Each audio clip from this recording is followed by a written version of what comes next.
¿qué tal, equipo? Bienvenidos a un nuevo programa de Mentalmente Preparados. Y estoy aquí con una persona que admiro mucho, nuestro queridísimo doctor Manuel Copello Hacken, licenciado en Cultura Física, máster en Metodología del Entrenamiento Deportivo, doctor en Ciencias de la Cultura Física, sexto dan en Judo, que fue mi entrenador por algún tiempo que me quise incursionar en el judo, portador de experiencias como entrenador hasta el nivel olímpico, presidente de la Asociación Cubana de Sambo 2012-2016, fundador del programa de la maestría en Metodología del Entrenamiento Deportivo para la Alta Competencia 2007-2016, director del Centro de Estudios de Educación Física y del Deporte, Ketlón, desde el 2008 hasta el 2016, presidente de la Corporación Nacional para el Desarrollo Tecnológico del Deporte,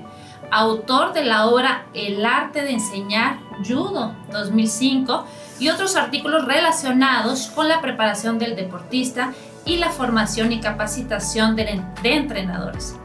Metodólogo del Ministerio del Deporte en Colombia y actual director de calidad del deporte del Instituto del Deporte y la Recreación del Estado de Querétaro.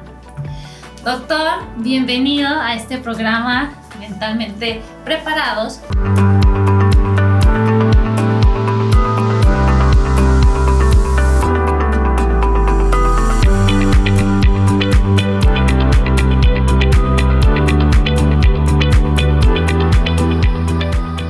Pues, equipo, vamos a tocar un tema que yo lo considero muy importante, pues no solamente ya como mamá, sino también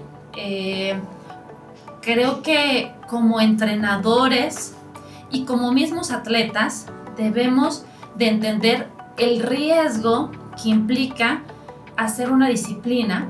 Tenemos talento o nuestro hijo tiene talento y empieza toda esta presión, toda esta que llamábamos sobrecarga hacia el niño, tanto mental, emocional y en el entrenamiento. Doctor, bienvenido. Muchísimas gracias. Sepa que la admiración es mutua.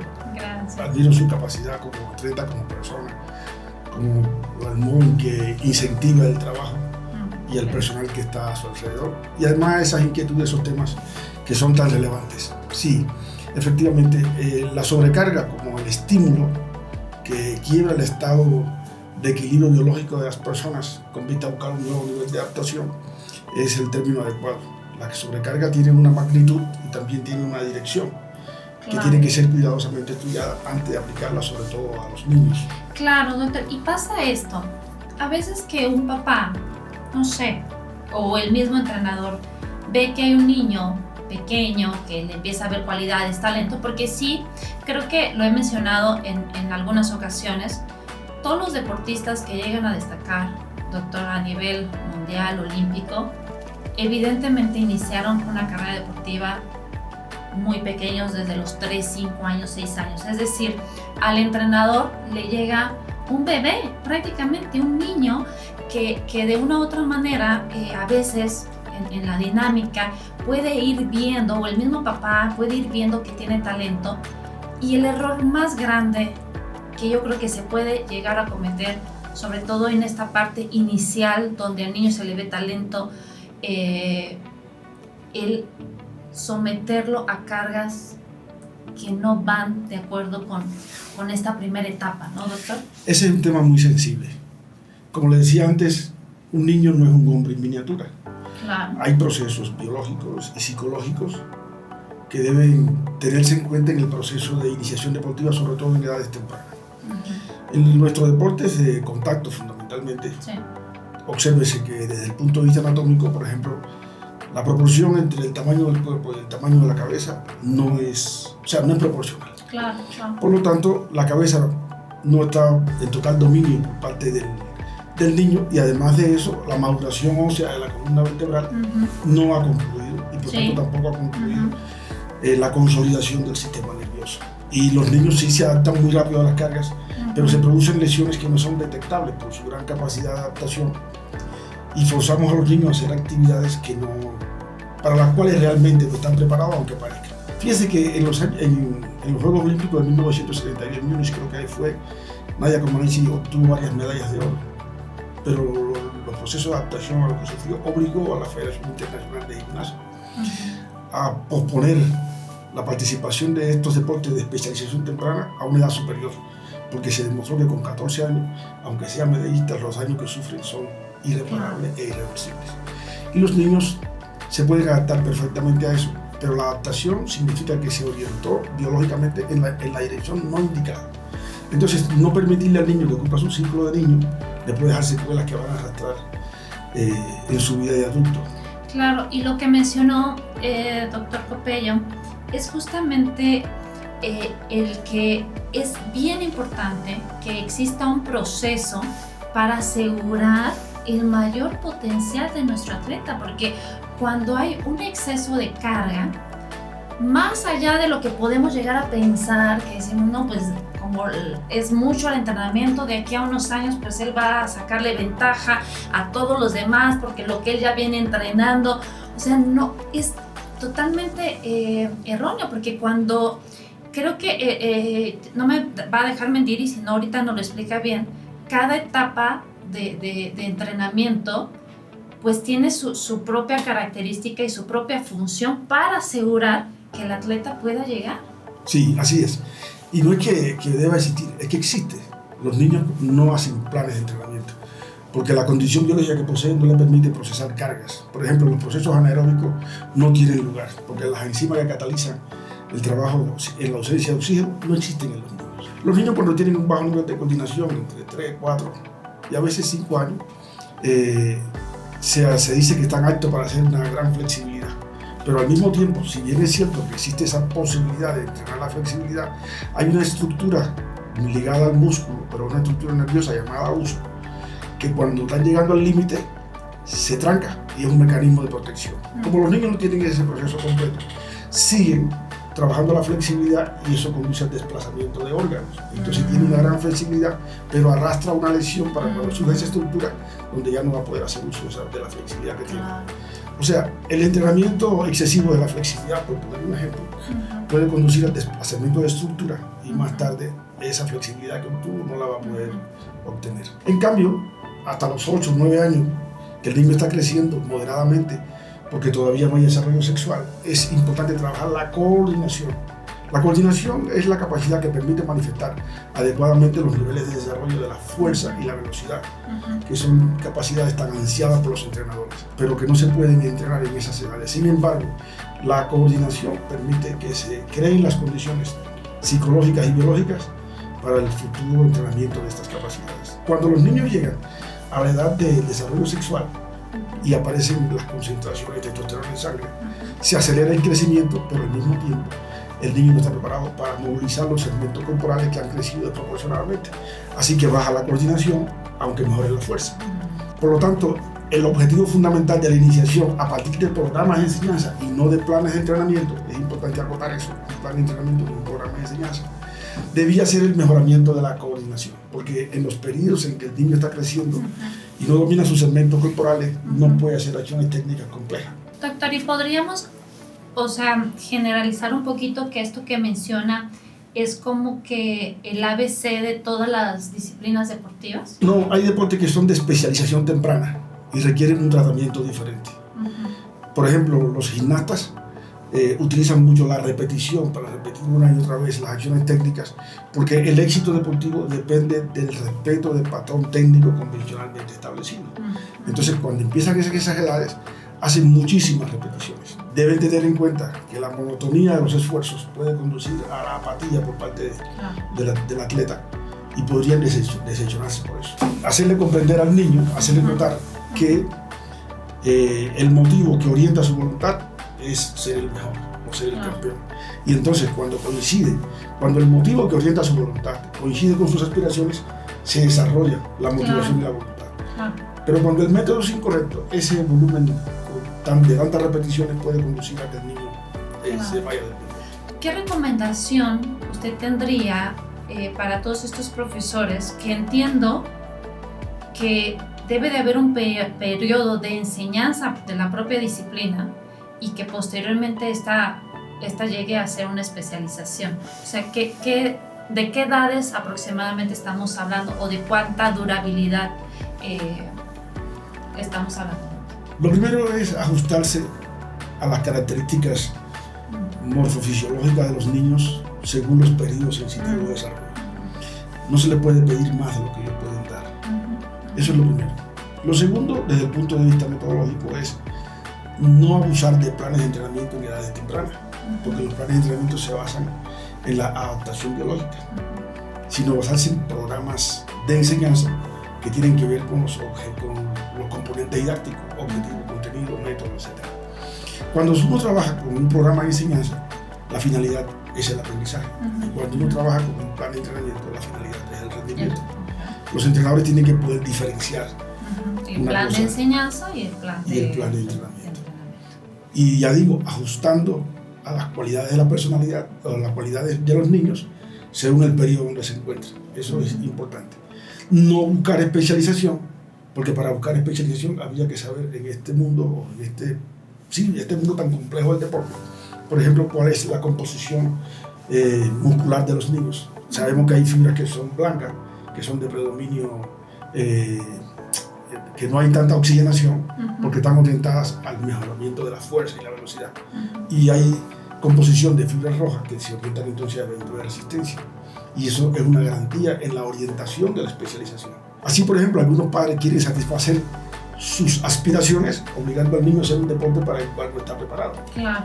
Entonces, la tercera recomendación sería respetar la vocación y las condiciones. Claro, y yo creo que ahí, pues no solamente el papá o la mamá se frustra, sino también, desafortunadamente, se frustra el niño por no cumplir las expectativas cuando, como bien lo mencionó, a lo mejor no tiene la fisionomía o las cualidades físicas para practicar la disciplina que a lo mejor su padre o su mamá quiere del cual sean buenos, ¿no? Exacto. Pero ¿qué pasa, doctor, cuando llega un niño talento a la escuela, no sé, vamos a suponer de judo, ¿no? ¿Cómo poderse medir como entrenador y que no te gane esa parte? La ansiedad que domina al entrenador. Exactamente. Sí, es importante eso, ese tránsito en que los niños llegan, por ejemplo, ingresarían en judo a la escuela de talento, y cuando uno lo recibe y lo observa y ve que tiene cualidades, no puede dejar llevarse por su ansiedad. Queremos que el año que viene ya sea campeón y eso. Hay que tener en cuenta que todos los niños no crecen a la misma velocidad. El proceso de maduración biológica de los niños es diferente en cada caso. O sea, no está bien que llegue un niño que es talento y en vez de que entrene su hora diaria de entrenamiento, diga, no, con él voy a entrenar 2 horas. No. Eso depende de las capacidades que tiene el niño, su nivel de motivación y lo que pueda él soportar. El volumen de entrenamiento podría convertirse en un factor que afecte la motivación y la disposición de los niños. Sí, porque como bien lo está mencionando, la fatiga después también muscular que tienen los niñitos en desarrollo, después de tanto entrenamiento, puede llevar lesiones graves. Y también lleva lesiones graves que se enmascaran por la alta capacidad de adaptación de los niños. Claro. Y no podemos evitar que los niños se comparen con sus compañeritos. Claro. Y entonces, si observan que ellos se atrasan en ese proceso, el entrenador debe aplicar el método que estimule y le hagan comprender a los niños que el proceso es diferente en cada caso. Porque si el entrenador intenta exigirle por igual a los niños durante el proceso de iniciación y perfeccionamiento, va a producir en uno una alta motivación y en otro una gran desmotivación. Claro. Doctor, y por ejemplo, se lo escuché decir al profesor Inguanzo, que ambos conocemos, que decía que sobre todo en los primeros años de vida deportiva, de vida deportiva de un niño, el resultado debe de ser más por el talento que por el trabajo. Claro, porque todavía hay una cosa que se llama potencial de entrenamiento. En las diferentes etapas de la vida deportiva hay un proceso de iniciación, perfeccionamiento, y cuando llega la especialización se supone que el atleta ha adquirido durante todo el proceso unas capacidades que le permiten prolongar lo que sería la longevidad deportiva. Por lo tanto, si yo no orienté al niño a una especialización temprana, los resultados se deben más a sus propias capacidades que a la que pudo adquirir como resultado del entrenamiento. Entonces sí es razonable. El niño en esos tiempos que son tan jóvenes, los resultados que tiene, que pueden ser ponderantes, sí tienen una mayor ponderancia sus cualidades personales, porque todavía su potencial de entrenamiento no ha comenzado a ser explotado. Doctor, ¿y qué pasa cuando pues no se le sabe manejar bien al niño su potencial? Entonces se tiene cargas excesivas de entrenamiento, a diferencia de lo que cualquier entrenador y padre de familia podía llegar a creer que eso le va a ayudar.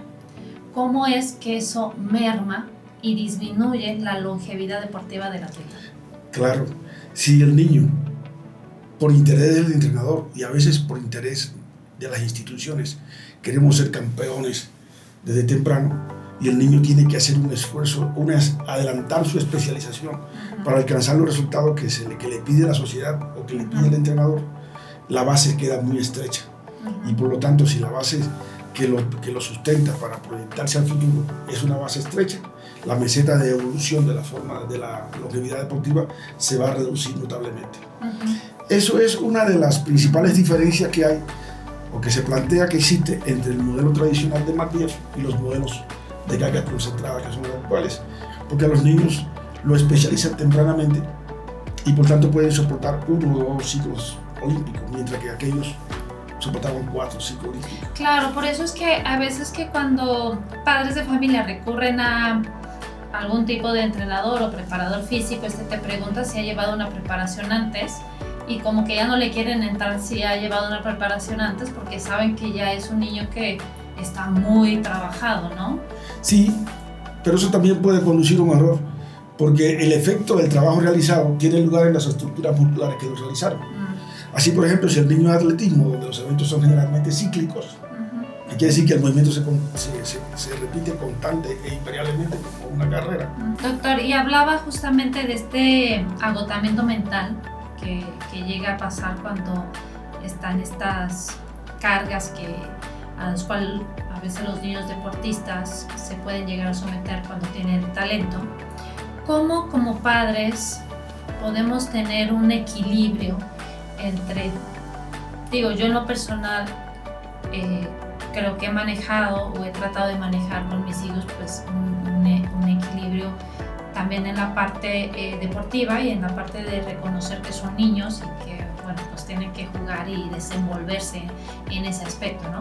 Pero hay padres de familia que quieren sacrificar la parte, pues la infancia del niño porque le ven talento y por un resultado que tal vez a veces también es incierto. Bueno, eso que acaba de decir es no solamente importante, sino que es muy repetitivo en la vida de los deportistas.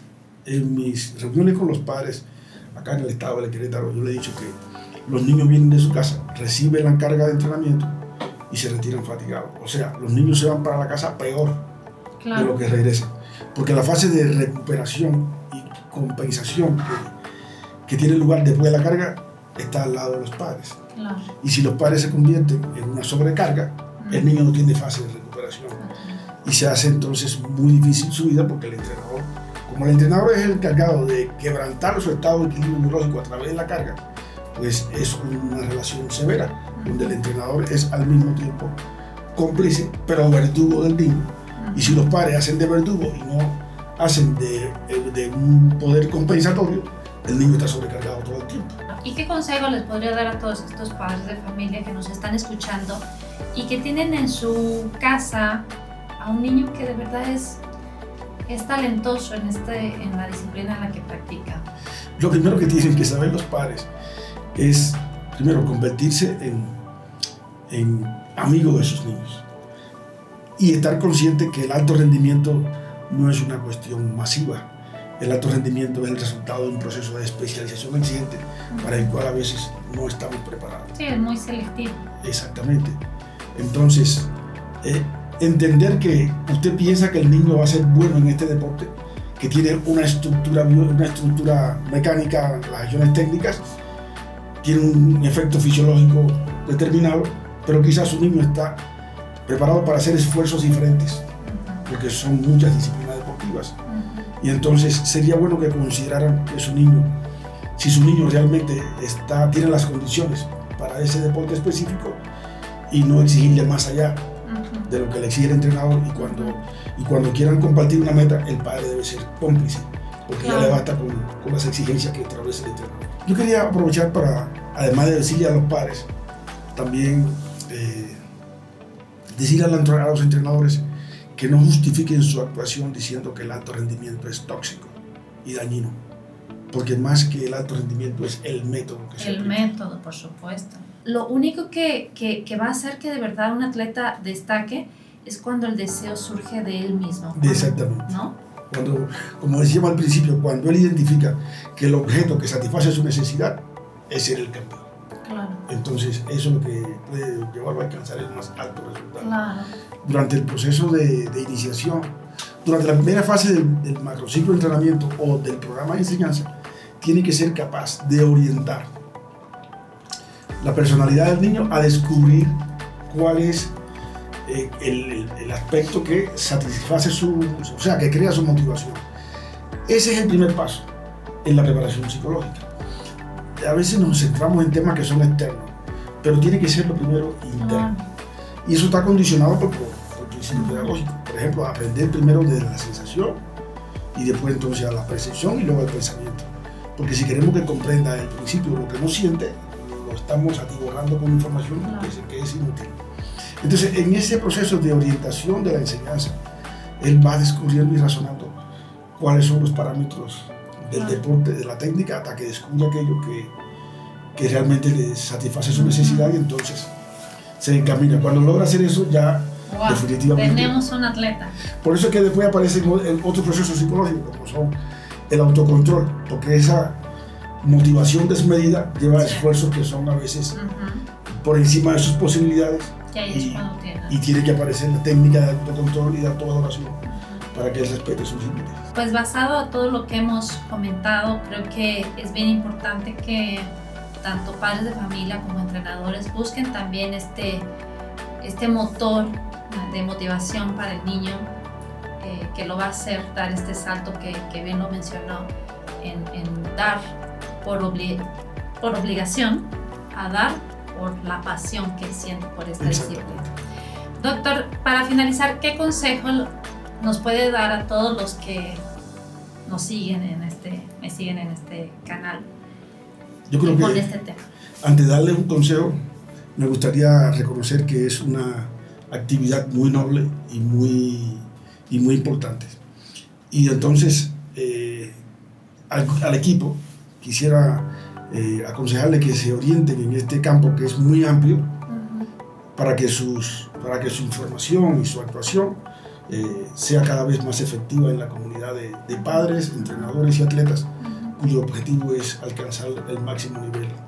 Entonces eso estará dependiendo también del nivel de preparación de este equipo fabuloso, para que su mensaje sea más efectivo. Doctor, y yo creo que también, para finalizar, creo que debe de haber un equilibrio importante con los entrenadores y padres de familia entre el entrenamiento, pero también el gusto por entrenar, ¿no? Y creo que aquel entrenador que puede controlar pues este instinto de querer las competencias y esto, con asegurar sobre todo también la salud y la longevidad deportiva, yo creo que eso te hace un excelente entrenador.